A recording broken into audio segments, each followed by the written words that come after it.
Bonjour à tous. Comme promis, dans cette vidéo, on va aborder le thème de la remigration. Alors tout d'abord, qu'est-ce que c'est que la remigration, la démigration, la réémigration? Eh bien, c'est tout simplement le fait de renvoyer les immigrés et leurs descendants dans leur pays d'origine. Alors c'est un mot qui fait très peur, et il a été proposé jusqu'ici par seulement une poignée de personnes, mais il n'a jamais vraiment été théorisé en détail comme phénomène politique. Alors pourquoi je fais cette vidéo en fait? Tout simplement, c'est pour proposer un modèle possible, c'est une vision très personnelle, qui puisse vraiment être mise en œuvre politiquement. La remigration, tout d'abord, eh bien, c'est pour moi une nécessité. Parce que l'objectif, comme on l'a vu dans la vidéo précédente, c'est maintenant de sauver l'intégrité culturelle et le patrimoine génétique du peuple français, qui est mis en danger par le grand remplacement. Et c'est d'ailleurs cette phrase célèbre de Gaulle: il est bon qu'il y ait des Français de toutes les origines, des Français jaunes, des Français noirs, des Français bruns. Cela montre que la France est ouverte à tous, mais ils doivent rester une minorité, car sinon la France ne sera plus la France. Et bien c'est ce qui se passe en ce moment, on a dépassé franchement le stade de la minorité tout à fait intégrable. D'ailleurs en plan d'intégration, on voit aujourd'hui que ça ne fonctionne pas et de moins en moins en fait. Parce que par exemple 75% des Français sont pour l'arrêt complet de l'immigration, et même 49% des Français réalisent que le grand remplacement est une réalité.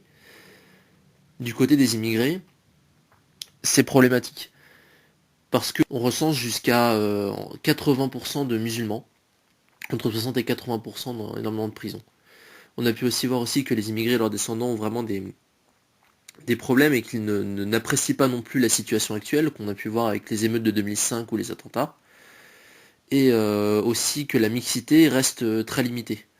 Par exemple, en France, il y a moins de 15% de mariages mixtes, d'après l'INSEE, c'est-à-dire, selon eux, c'est les seules statistiques qu'ils ont le droit de faire, c'est entre Français et étrangers.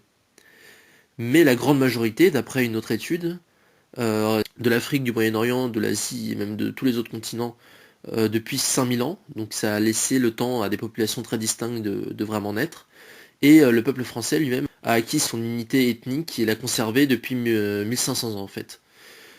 Et je pense vraiment que tout peuple, aujourd'hui, est légitime à vouloir survivre au sein de ses frontières. Le peuple français, c'est pas non plus un des moindres, hein, parce que on a quand même accompli énormément, et on est réellement légitime. Même la Constitution qui interdit par exemple de faire de discrimination aux yeux de la loi, elle donne l'exception qui est que c'est possible seulement dans l'intérêt public. Il n'y a pas intérêt plus public que la survie du peuple français, je pense donc que vraiment là on est légitime à mettre en place toute législation qui permettrait justement de mettre en place une rémigration. Il y a aussi le phénomène évident des ghettos qui justement empêchent certains de voir cette réalité, parce qu'ils ne côtoient pas justement cette réalité au jour le jour. Et de nombreux politiques d'ailleurs s'en sont rendus compte en arrivant à des postes de pouvoir, comme Gérard Collomb et sa fameuse phrase qui disait qu'il y avait deux France qui vivaient côte à côte et qui allaient probablement se retrouver face à face, ou François Hollande qui a parlé vraiment d'une partition de la France en fait. Donc c'est un vrai désamour en fait entre les immigrés, leurs descendants et les Français européens. Et il y a un phénomène vraiment malsain et même voire de guerre civile qui couve. Et le peuple français d'ailleurs risque de devoir se battre pour reprendre son pays, hein. Alors cette rémigration, comment est-ce qu'on peut la mettre en place? Eh bien on pourrait faire des phases successives par exemple. Déjà la première étape, ce que j'appelle l'étape carton jaune, ce serait le retrait du droit du sol déjà premièrement, et l'autorisation des statistiques ethniques. La deuxième étape consisterait en un retrait des nationalités à tous les descendants majoritaires d'extra-européens depuis le 2 novembre 1945, qui marque en fait la première ordonnance d'arrivée d'immigrés en masse. Qu'est-ce que ça veut dire descendants majoritaires d'extra-européens? C'est-à-dire que si on remonte jusqu'à 1945, une personne en France, qui est même ayant la nationalité, se retrouverait à avoir une majorité de parents et de grands-parents, voire d'arrière-grands-parents extra-européens, se verrait retirer sa nationalité s'il a plus de 50% justement d'origine extra-européenne. Et dans le même temps, on accorde à toutes les personnes directement des visas à durée indéterminée pour qu'ils puissent rester en France le temps qu'on mette en place la suite du processus. Parce que ça c'est important à savoir, ça ferait crier certains de dire ça, mais en fait la nationalité je pense que c'est un bout de papier qui ne transmet absolument pas 2000 ans de culture et d'histoire et 5000 ans de patrimoine génétique. La deuxième étape, ce que j'appelle l'étape carton rouge, Eh bien déjà tout d'abord c'est la criminalisation des manifestations de l'islam, car c'est un système totalitaire, comme je l'ai montré dans la vidéo sur l'islam, qui est hautement nocif et destructeur et complètement incompatible avec les valeurs françaises. L'étape suivante c'est le renvoi, parmi ces étrangers et ceux qu'on a dénaturalisés, de tous les criminels, délinquants et fichiers S pour islamisme ou terrorisme sans sommation directement. L'étape suivante c'est le renvoi des chômeurs et de ceux qui touchaient précédemment des minima sociaux. Alors on ne peut pas s'en occuper et les problèmes sociaux du peuple français sont déjà assez importants pour qu'on s'occupe de cela en priorité. Mais on ne va pas non plus les renvoyer sans sommation comme les criminels ou les délinquants. Le bien ce serait qu'ils aient un préavis de 3 ans et qu'ils continuent à toucher pendant 3 ans les aides françaises qu'ils peuvent recevoir dans un compte en banque comme aide à l'installation une fois qu'ils sont dans leur pays. Ça coûtera rien vu qu'au final c'est 3 ans de dépenses qu'on aurait de toute façon mises en œuvre et qui s'arrêteront justement après 3 ans au lieu de continuer beaucoup plus longtemps. Donc une fois qu'on a fait ça, ça reste quand même des mesures très drastiques, mais je pense qu'elles sont fermes, mais elles sont justes en fait. Si on regarde ça, je pense que c'est tout à fait légitime, si on parle de justice, de réaliser ça. Et là, on a une majeure partie du problème déjà qui est résolue. Donc déjà, si cette étape est mise en œuvre, c'est déjà un avancement gigantesque. Mais ensuite, la rémigration, ça peut être vraiment une chance pour l'Afrique. Et elle ne doit vraiment pas être faite au prix de l'humanité. Déjà, premièrement, parce que ce serait inefficace complètement sur le plan diplomatique et médiatique, mais aussi parce que ce serait vraiment contraire à nos valeurs, et ça risquerait de nous détruire nous-mêmes, en fait. Donc comment faire accepter la rémigration au pays de retour? C'est une bonne question. Bien avec une politique de la carotte et du bâton. La plupart des pays africains touchent énormément d'aides et aussi de remises via Western Union, qui viennent directement de la France. Dans certaines anciennes colonies françaises, ça atteint jusqu'à 50% du PIB. Donc on pourrait faire un système où on coupe tout en fait s'il y a un refus de cette remigration, et on pourrait augmenter les aides justement si les pays acceptent. Ensuite, après avoir mis en œuvre déjà cette première vague de remigration, que fait-on de ceux qui restent? Qui ne sont donc pas coupables, qui sont des gens très respectables, pour la plupart très bien intégrés, et ils seront donc traités très généreusement, mais justement. On ne peut pas vraiment les renvoyer comme ça, et bien ce serait plutôt des incitations au retour, par exemple des primes à l'installation, des encouragements sociaux, de la publicité, mais surtout des formations par exemple de 3 ans, pour des missions de développement ciblées, qui touchent à leurs compétences et à leurs études qu'ils ont effectuées en France, et qui seraient des initiatives de développement, par exemple, premièrement dans la sécurité, dans la finance, dans la santé et dans l'industrie, qui sont réellement les secteurs clés pour développer un pays.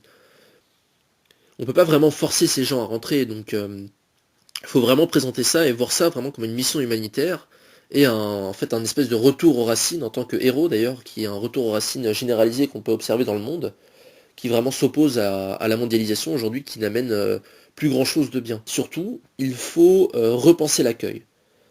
Les traités obligent les pays à accueillir sur une durée de 3 ans les migrants politiques. Je ne pense pas, sincèrement, que l'on doive arrêter l'accueil. Pourquoi? Parce que, en fait, si on a retiré le droit du sol, ces gens-là ne peuvent plus devenir français, donc il n'y a plus vraiment de raison d'avoir peur de leur accueil. Et on accueille avec les mêmes critères stricts d'aujourd'hui de priorité, c'est-à-dire les migrants politiques d'abord, les migrants économiques ensuite si on a de la place, avec la création de centres spécialisés, c'est-à-dire que les personnes viennent, ils signent un contrat, où ils s'engagent à respecter, sous peine de renvoi immédiat, de nombreuses règles et surtout les lois françaises. Ils doivent apprendre la langue, respecter la France, et ou rentrer à la majorité s'ils sont des mineurs.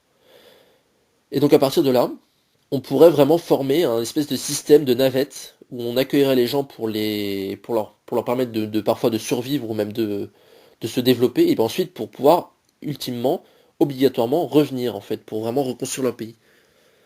Et c'est ce qu'a en fait le peuple français, lui par exemple, a développé son pays, un des premiers pays à se développer avec l'Angleterre, parce qu'il est resté, parce qu'il s'est battu, parce que beaucoup de Français sont morts aussi pour défendre leur pays, et pour le rendre meilleur et pour sa grandeur en fait, et son développement économique.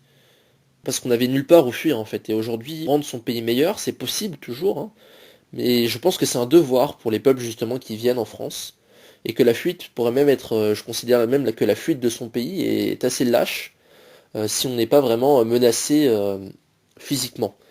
Et le fait de revenir est vraiment un devoir, je pense, pour tout citoyen de tous les pays du monde. Développer son pays, se battre pour son pays et être attaché à son pays, c'est vraiment un devoir, la seule façon de le développer.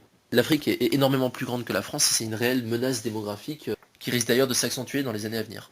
Mais on peut aussi voir cette remigration comme un véritable atout diplomatique pour la France. Parce que si on fait des accords justement avec les pays d'origine, ça peut les développer et créer vraiment une relation diplomatique beaucoup plus saine que celle d'actuelle, où en fait où il y a une fuite des cerveaux des pays en voie de développement. Eux, ils perdent toute une partie de leur jeunesse, et nous avons des populations aussi qui viennent et qui ne sont pas du tout, qu'on ne peut pas entretenir en fait, qu'on ne peut pas, qui sont vraiment trop importantes pour les capacités économiques et l'intégration de la part du peuple français.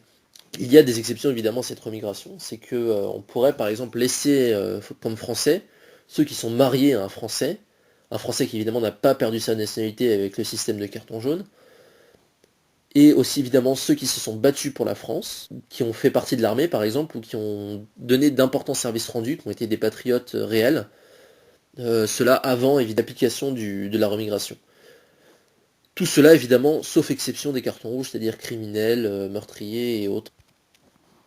L'objectif final en fait ce serait d'avoir uniquement une minorité d'extra-européens en France. Moins de 5 à 10% d'extra-européens en France, et moins de 2% par continent. C'est-à-dire par exemple moins de 2% qui sont africains, moins de 2% américains, moins de 2% asiatiques. Ça c'est un objectif qui est très personnel et complètement subjectif, mais qui je pense pourrait être défini par référendum selon la volonté du peuple français qui fixera lui-même en fait la part justement d'extra-européens qu'il souhaite avoir dans son pays. Ceux qui resteront ne seront pas français, mais auront ces visas à durée indéterminée et le nouveau statut en fait d'ambassadeur culturel qui permettra justement d'établir un lien plus fort culturel vraiment, parce qu'aujourd'hui ceux qui viennent ne sont pas souvent des grands représentants de leur culture d'origine, pour leur permettre de travailler justement dans les domaines de la culture, dans les musées, dans la gastronomie, dans l'art, qui permettent justement d'avoir un réel lien, qu'on a d'ailleurs qui est un mensonge qu'on n'a pas aujourd'hui. Le multiculturalisme est un mensonge, la plupart des gens qui viennent ont un patrimoine culturel très faible. Donc ça permettrait vraiment justement d'entretenir ça et d'accentuer l'ouverture sur le monde de la France. Évidemment, parallèle à ça, c'est très important, il faudra condamner tout acte de violence ou de malveillance durant et après la remigration.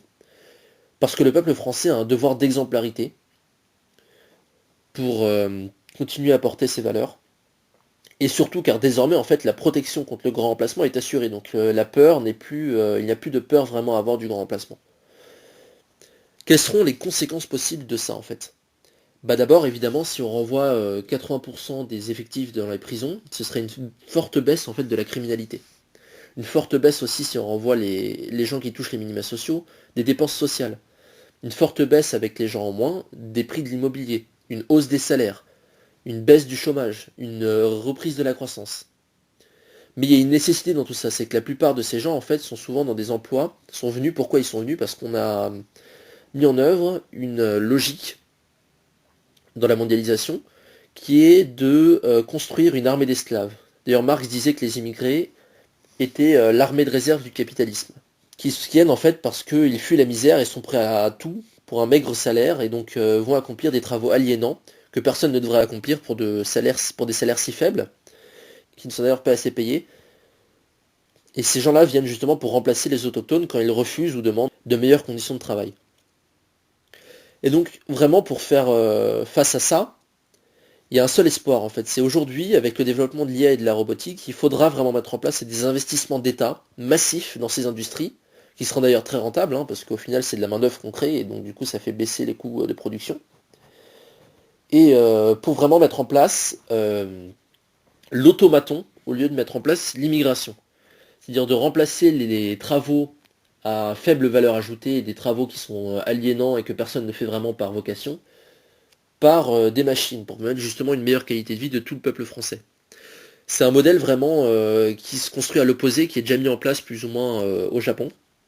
Et le modèle que je propose là, en fait, c'est pour obtenir une société qui ressemble d'ailleurs, qui n'est pas du tout une société totalitaire ou autre, le modèle vraiment politique sur l'immigration et la protection du peuple et de la culture, le modèle que je recherche, en fait, ce sera le modèle politique du Japon actuel, qui a été pour moi un des meilleurs à ce niveau-là, même si évidemment il est critiquable sur beaucoup d'autres aspects.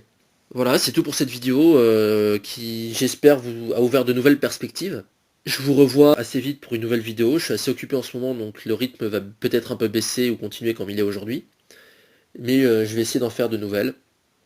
C'est un format très différent. Aujourd'hui, c'était vraiment un format d'approche politique qui présentait moins de faits et qui était vraiment un espèce de débat d'opinion. Donc j'espère que vous avez apprécié. N'hésitez pas à donner vos retours dans les commentaires. Évidemment, à aimer la vidéo, à partager si vous pensez que ce contenu est important. Bonne semaine à tous.